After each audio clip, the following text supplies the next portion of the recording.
Hi dears, എല്ലാവർക്കും സുഖാണോ? ഇന്ന് നമ്മൾ ഉണ്ടാക്കാൻ പോകുന്നത് ചേനയും കായും വെച്ചിട്ടുള്ള നാടൻ ഒഴിച്ചുകറിയാണ് കേട്ടോ. അപ്പം ഇതിനായിട്ട് ഞാനിവിടെ എടുത്തിട്ടുള്ളത് ഒരു കഷ്ണം ചേന എടുത്തിട്ടുണ്ട്, ഒരു കായ എടുത്തിട്ടുണ്ട്. അപ്പം ഈ കഷ്ണം ചേനയുടെ പകുതി മാത്രമേ എടുക്കുന്നുള്ളൂ. പിന്നെ നമ്മൾ ഈ കറിക്ക് ഉപയോഗിക്കുന്നത് ചെറുപയർ പരിപ്പാണ്. തുവരപ്പരിപ്പോ കടലപ്പരിപ്പോ ഉപയോഗിക്കാൻ പറ്റുമോ എന്ന് ചോദിച്ചാൽ ഉപയോഗിക്കാൻ പറ്റില്ല. ചെറുപയർ പരിപ്പ് നിങ്ങളുടെ അടുത്ത് ഇല്ലെങ്കിൽ വെറും ചേനയും കായും വെച്ച് മാത്രം ഈ കറി ഉണ്ടാക്കിയാൽ മതിയാവും.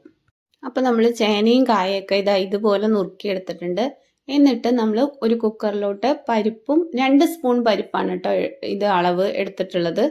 പരിപ്പും ചേനയും കായും കൂടെ നമ്മൾ കുക്കറിലോട്ട് ഇട്ട് കൊടുത്തതിന് ശേഷം ഒന്ന് വേവിക്കാനായിട്ട് മാറ്റി വയ്ക്കാം. അപ്പോൾ നമ്മൾ ചേനയും കായൊക്കെ കുക്കറിലോട്ട് ഇട്ട് കൊടുത്തിട്ടുണ്ട്. അതിനുശേഷം നമുക്കിതിലോട്ട് മഞ്ഞൾപ്പൊടി ചേർക്കണം. മഞ്ഞൾപ്പൊടി ഒന്ന് വെള്ളത്തിൽ കലക്കിയതിന് ശേഷം ഞാനിത് ഒഴിച്ചു കൊടുത്തിട്ടുണ്ട്. 1 സ്പൂൺ മഞ്ഞൾപ്പൊടിയാണ് കേട്ടോ ചേർത്ത് കൊടുത്തിട്ടുള്ളത്. എന്നിട്ട് അതിലോട്ട് ആവശ്യത്തിനുള്ള വെള്ളം കൂടെ ചേർത്ത് കൊടുത്തിട്ട് നമുക്കൊന്ന് ആവി കയറ്റിയെടുക്കാം. ഒരു 2-3 വിസിൽ വരുമ്പോഴേക്കും നമുക്കിത് നന്നായിട്ട് വെന്ത് കിട്ടും. അപ്പോഴത്തേക്കും നമുക്ക് ഇതിലോട്ട് ഒരു മസാല തയ്യാറാക്കണം. അതിനായിട്ട് ഞാനിത് അവിടെ 2 സ്പൂൺ ഉഴുന്നുപരിപ്പ് എടുത്തിട്ടുണ്ട്. പിന്നെ എടുത്തിട്ടുള്ളത് 2 സ്പൂൺ കുരുമുളകാണ്. പിന്നെ നമുക്ക് വേണ്ടത് 3-4 വറ്റൽമുളക് വേണം. 3-4 എരിവിനനുസരിച്ച് കുരുമുളക് ഇട്ടിട്ടുണ്ടല്ലോ. പിന്നെ നമുക്ക് വേണ്ടത് 1/2 ടീസ്പൂണോളം ജീരകം. പിന്നെ മട്ട അരി എടുത്തിട്ടുണ്ട്. ഇനി നമുക്കൊരു ചീനച്ചട്ടി വെച്ചതിന് ശേഷം അതൊന്ന് വറുക്കാം. അരിയൊക്കെ ഒന്ന് പൊരിഞ്ഞു വരും. അരിമണി വറുത്ത് കഴിക്കില്ലേ, ആ ഒരു പരുവാകുമ്പോൾ നമുക്ക് ഇതിലോട്ട് ഉഴുന്നുപരിപ്പും ഇട്ട് കൊടുക്കാം. അപ്പോൾ ഉഴുന്നുപരിപ്പും കൂടെ ചേർത്ത് കൊടുത്തതിന് ശേഷം ഞാനിത് നന്നായിട്ട് വറുത്തെടുക്കുന്നുണ്ട്. ഉഴുന്നുപരിപ്പിൻ്റെ കളറൊക്കെ ഒന്ന് മാറി തുടങ്ങുമ്പോൾ നമുക്ക് മുളക് ചേർത്ത് കൊടുക്കാം. അപ്പോൾ വീഡിയോ ആരെങ്കിലും സബ്സ്ക്രൈബ് ചെയ്യാതെ കാണുന്നവരാണെങ്കിൽ ഒന്ന് സബ്സ്ക്രൈബ് ചെയ്ത് സപ്പോർട്ട് ചെയ്തേക്കണേ. തൊട്ടടുത്തുള്ള ബെല്ലൈക്കണും കൂടി ഒന്ന് അമർത്താൻ മറക്കണ്ട കേട്ടോ. പിന്നെ ലൈക്കും ഷെയറും കമൻറ്റും ഒന്നും ആരും ചെയ്യാൻ മറന്നു പോരുതേ. അപ്പോൾ നമ്മൾ വറ്റൽമുളകും കൂടെ ഇട്ട് കൊടുത്തിട്ടുണ്ട്.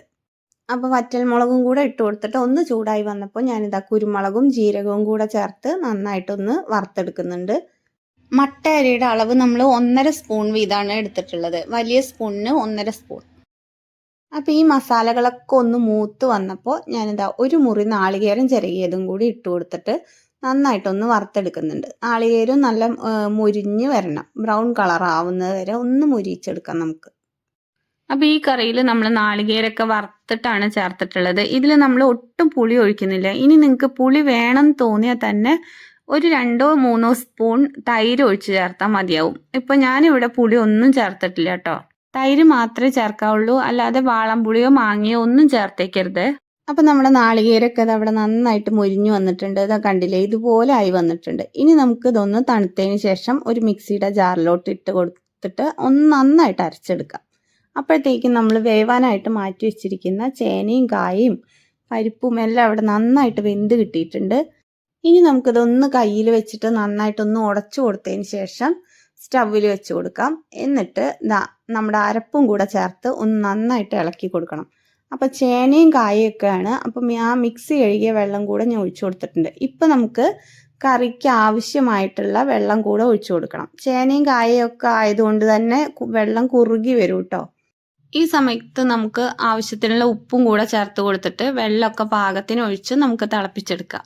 അപ്പം കറിയൊക്കെ ഇവിടെ തിളച്ച് വന്നിട്ടുണ്ട്. അതിലോട്ട് ഞാൻ കറിവേപ്പിലയും കൂടെ ഇട്ട് കൊടുത്തിട്ടുണ്ട്. ഇനി നമുക്ക് കറിയിലോട്ട് ഒന്ന് കടുക് പൊട്ടിച്ചിടാം. കടുക് ഇട്ട് കൊടുത്തിട്ടുണ്ട്. വെളിച്ചെണ്ണയാണ് കേട്ടോ ഉപയോഗിച്ചിട്ടുള്ളത്. പിന്നീട് വറ്റൽമുളകും കൂടെ ഇട്ട് കൊടുത്തിട്ടുണ്ട്. പിന്നെ കറിയിൽ ഒരു 1/4 ടീസ്പൂണോളം മഞ്ഞൾപ്പൊടിയും കൂടെ ഈ എണ്ണയിൽ വറുത്തിട്ട് ഞാൻ ഒന്ന് ചേർത്ത് കൊടുത്തിട്ടുണ്ട് കേട്ടോ. അതിനുശേഷം കുറച്ച് കറിവേപ്പിലയും കൂടെ ആ എണ്ണയിലോട്ട് ഇട്ട് കൊടുത്തിട്ടുണ്ട്. എന്നിട്ട് ഇത് നമുക്ക് കറിയുടെ മുകളിലോട്ട് ഒഴിച്ചു കൊടുക്കാം. അപ്പം നാളികേരും മസാലകളൊക്കെ പെട്ടെന്ന് തന്നെ വറുത്തെടുത്ത് നമ്മൾ തയ്യാറാക്കിയ ചേനയും കായും വെച്ചിട്ടുള്ള നാടൻ ഒഴിച്ചുകറി ഇവിടെ റെഡി ആയിട്ടുണ്ട്. ഇതിന് ഒരു പ്രത്യേക ടേസ്റ്റാണ് കേട്ടോ. ഒരു പ്രാവശ്യമെങ്കിലും നിങ്ങൾ ഒന്ന് ഉണ്ടാക്കി നോക്കണേ. അപ്പോൾ ഇന്നത്തെ ഈ കുഞ്ഞു റെസിപ്പി ഇഷ്ടമായാൽ ലൈക്കും ഷെയറും സബ്സ്ക്രൈബും ചെയ്ത് ഒന്ന് സപ്പോർട്ട് ചെയ്തേക്കണേ. പിന്നെ കമൻറ്റും ചെയ്യാൻ മറന്നു പോകണ്ട കേട്ടോ. വീണ്ടും അടുത്ത ഒരു കുഞ്ഞു വീഡിയോയുമായി കാണാം. താങ്ക്